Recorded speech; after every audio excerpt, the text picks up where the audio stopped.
خدای تعالی فرمودند که از همه شخص نیکبخت آن است که خدمت به پدر و مادر میکند و دعای نیک پدر و مادر را میگیرد.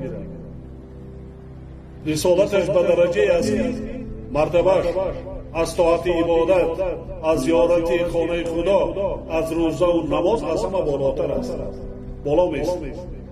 روزه و نماز کنی، طاعت عبادت کنی، خانه خدا زیارت کنی، لیکن پدر و مادر خدا تا مهربانی نکنی، دعای نیک نگیری، همه این چی هیچ است.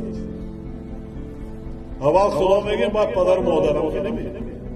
پدر حکم قبلگاهی دارد. کجا میگه قبلگاه؟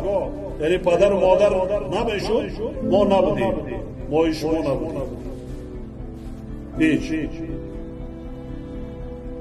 برای همین هم فراموش کردن و در کار نیست. نسل جوان امروزه باید پیش از همه شکرانه آن کنه که ما پدر و مادر به دنیا خلق کرده است و از همه برای انسان قیمتترین و عزیزترین این پدر و مادر است.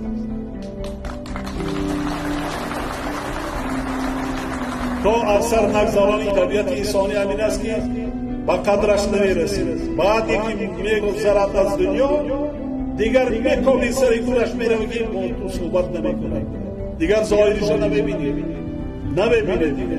افسوس میخوری که دیگر شیمانی میکنی که دیگر سود نداره.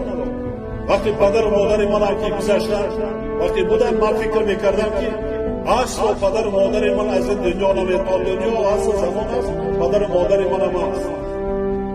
لیکن بعضی لحظات میرو نوازش پدر و مادر میگیرد که نیست، میروی جاشواری.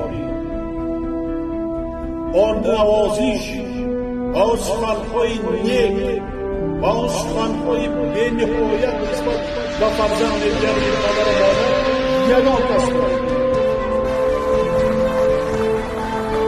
و هیچ پدر و مادر بدبختی فرزند را نمی‌کند. در ما بسیار نمونه‌های رسم‌های نیک داریم. این چیز را باید هیچ وقت فراموش نکنیم. یکی از نمونه‌های مردمی ما عزت احترام کلانساز، پدر و مادر، دولت داریم.